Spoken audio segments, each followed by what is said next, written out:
मी अरुण घोडके. शिवचिंतन. सह्याद्रीच्या उंच कड्यावर उभे असलेले गडकिल्ले हे स्वराज्याच्या अभेद्य सामर्थ्याचे प्रतीक होते.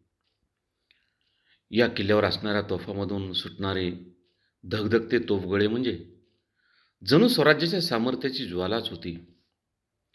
शिवरायांनी विलक्षण दूरदृष्टी दाखवून तोफखान्याचा अत्यंत कुशल वापर करून घेतला.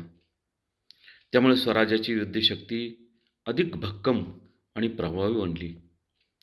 तोफामधून गोळे उडवण्यासाठी शिवरायांनी आपल्या सैन्यात स्वतंत्र तोफखाना उभा केला होता. त्यामध्ये लोखंडी, दगडी, स्फोटक, शिशाचे गोळे वापरण्यात येत असत.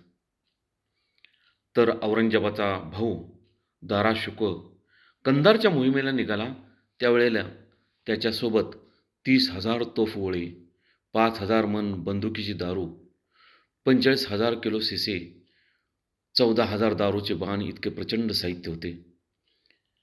केवळ स्वराज्य राजधानी रायगडावरती 46 तोफा, 32 बंदुका, 32 लहान तोफा, 30,149 बंदुकीच्या गोळ्या, 3,018 तोफांचे लहान गोळे, 709 मोठे गोळे, बंदुकीची दारू, 11 पिंपे एवढा सरंजाम पोक्त होता, याची नोंद अस्सल कागदपत्रामध्ये सापडते.